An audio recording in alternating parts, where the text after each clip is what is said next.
Bonjour,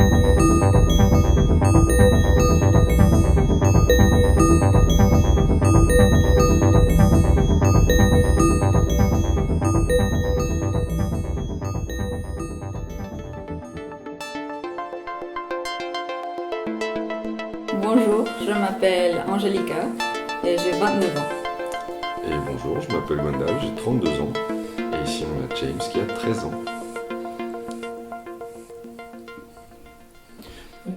Angelica, s'il te plaît, tu peux nous raconter un peu d'où tu viens et comment tu es arrivée par ici? Oui, alors je suis née à Tijuana, au Mexique, et j'ai grandi avec une famille biculturelle, c'est-à-dire la moitié étant aux États-Unis, et c'est justement avec cette moitié-là que j'ai été le plus proche en grandissant. Donc ma culture s'est développée plus états-unienne. Du coup, je suis bilingue, anglais-espagnol, et je suis venue en France pour mes études. Je faisais de la psychologie, j'ai entamé une licence en Amérique est de 4 ans. À la 3e année, je suis venue en France, à Rennes, pour continuer mes études, ma licence. D'accord. C'était en quelle année? En quelle année es-tu arrivée sur Rennes? 2014, septembre 2014. Mais on peut savoir pourquoi tu as choisi particulièrement Rennes? Oui, oh, j'adore raconter ça. Parce que, en fait, j'ai commencé par une liste Excel de toutes les universités de France qui proposaient un programme en psychologie. Et j'ai mettais des critères comme taux de chômage, taux d'étudiants étrangers, taux d'habitants, des informations de température, de climat. C'était une liste énorme en fait. Combien d'heures de soleil, combien de jours de pluie, enfin énorme. Et j'ai réduit j'enlevais toute la moitié sud de la France, parce que venant de Californie, j'avais marre du soleil. Et du coup, je suis restée sur la moitié nord. Ensuite, j'ai regardé les informations quant au programme de psychologie et la vie étudiante à certaines villes. Et je suis restée sur 3 choix, qui étaient Besançon, Brest et Rennes. Et finalement, je suis arrivée à Rennes, même alors qu'ils me proposaient de reprendre une année d'études, au lieu de faire la dernière qui serait pour moi. Parce que la vie étudiante était promettante et ça se montrait comme une ville assez internationale du côté étudiant, très dynamique, avec beaucoup d'événements culturels, de trucs, alors que les autres choix, Besançon et Brest, moins. Et toi, Gwendal, alors? Moi, je suis arrivé de nulle part puisque je suis né à Rennes, à l'hôpital Sud, en 90, et j'ai toujours vécu à Rennes, à quelques exceptions près pour des études quand j'avais une vingtaine d'années, donc en 2010. Où j'étais à Redon, exactement. Je suis resté à Redon pendant 2 ans pour un BTS, mais à part ça, je suis toujours resté à Rennes jusqu'à il y a peu de temps où je commence à m'installer aux États-Unis pour les 2 prochaines années pour le travail.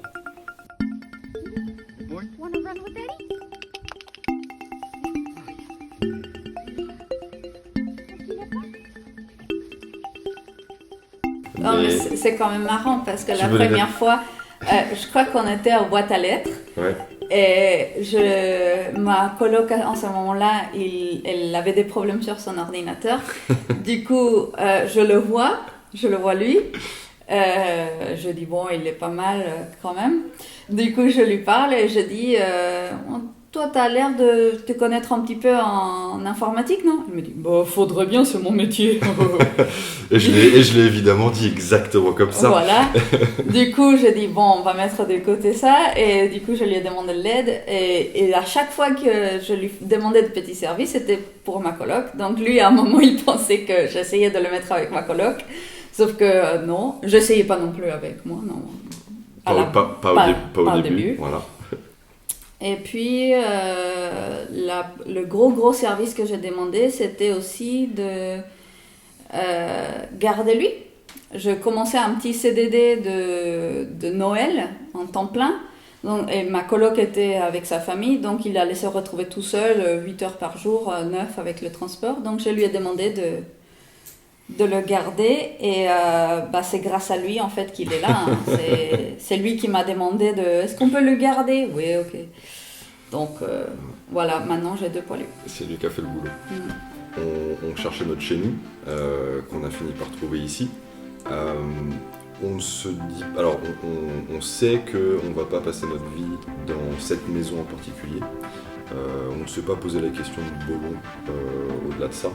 On sait qu'on veut notre chez nous. C'est le modèle là où et dans on la est. campagne. Et dans la campagne, parce qu'on aime bien le calme. On s'en est beaucoup rendu compte en arrivant ici, en l'expérimentant pour la première fois. Ouais, on est tous les 2 citadins, mais... Et en ayant eu l'occasion de retourner en ville, ne serait-ce que par exemple pour le dîner de Noël cette année, pour d'autres raisons qui font que des fois on va dormir chez ma mère qui elle est sur Clenay, sur Rennes, ouais, on se rend bien compte de la différence et on entend les voisins, on entend la circulation, il y a plein de choses et il y a ce calme qu'on a ici, qu'on a en campagne, qu'effectivement on n'expérimente pas ailleurs et qu'on cherche particulièrement. Donc les projets de vie et le futur et comment nous on se voit tous les deux, avec des poilus, des bébés poilus comme celui-ci, d'autres probablement dans le futur. L'un comme l'autre, on a longtemps discuté de ça fait un certain temps qu'on est ensemble et forcément le sujet est venu des enfants. Et donc on est tous les deux d'accord sur le fait que, exactement, les poilus sont nos enfants et qu'on ne souhaite pas, on n'a pas envie d'en avoir par ailleurs. On s'aperçoit nous-mêmes que dans nos entourages, il y a des gens qui ont le même avis que vous. Et je voulais juste savoir si, au niveau de vos familles, de la famille d'Angelica, de ta famille à toi, Gwenda, comment c'est perçu? Est-ce qu'il y a eu des discussions sur ce sujet? La tienne sera plus longue que la mienne de réponse, je pense. Vas-y.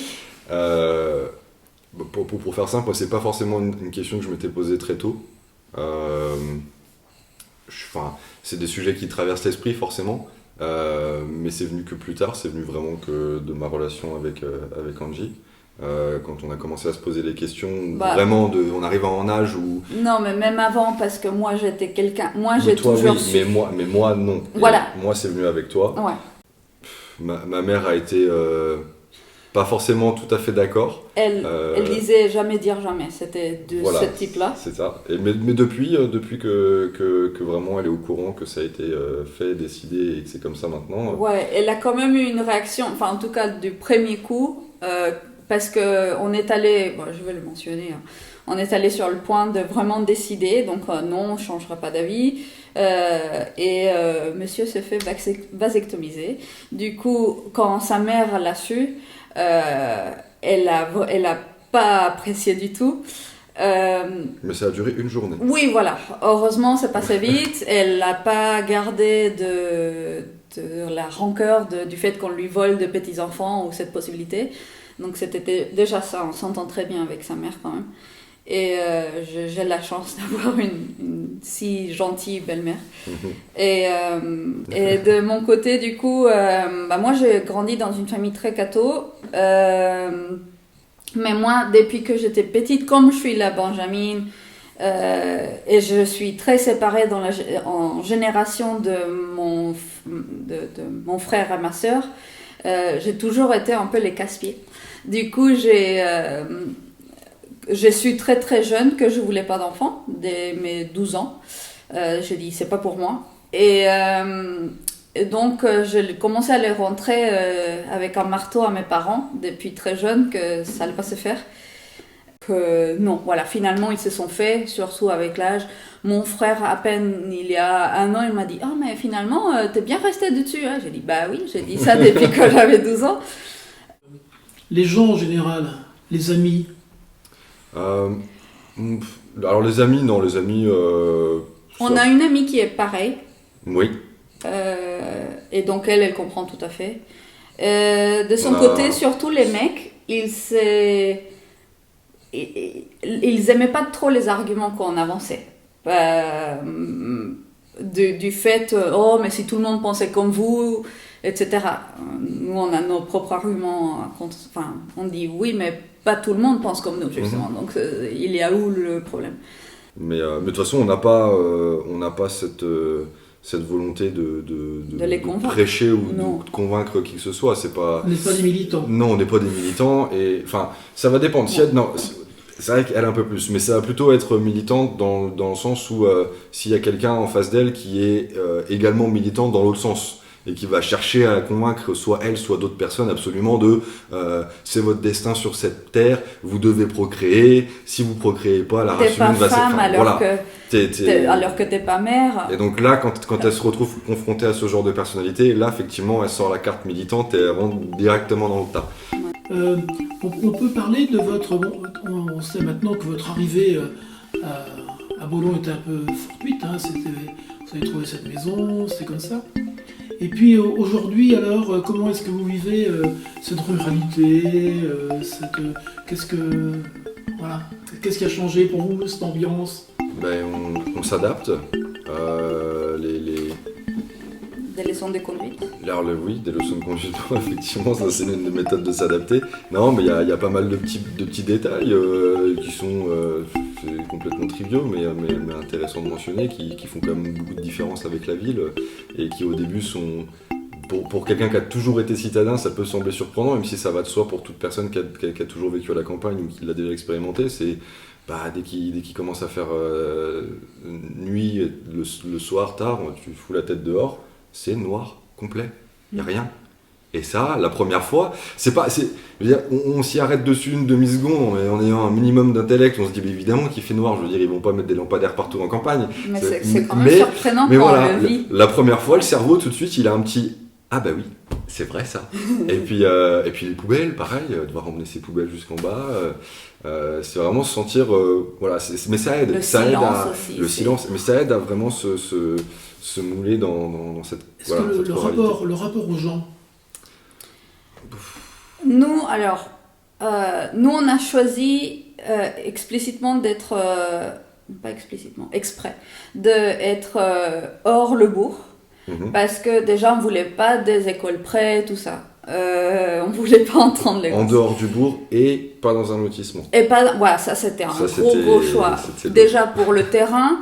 Mais parce qu'on voulait justement notre propre terrain et tout, mais aussi pour le voisinage. Le lotissement, c'est souvent très bien pour les familles. Ils se font des amis dans le quartier et tout, les enfants, c'est très bien, mais voilà, c'est pas pour nous.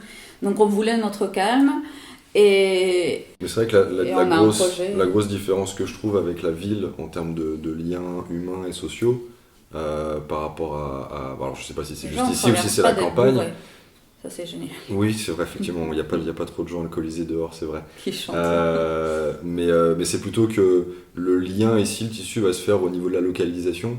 Tandis qu'en ville, on va plutôt se rejoindre quand on croise des gens de façon fortuite à l'extérieur sur des choses qu'on a en commun. Donc typiquement, tu promènes ton chien en ville, quelqu'un d'autre promène son chien, ça va aider à la discussion. Tandis qu'ici, ce qui vient en premier, je trouve, c'est d'abord le fait que on est voisins. Effectivement, en ville, on est voisins, tout le monde est voisin.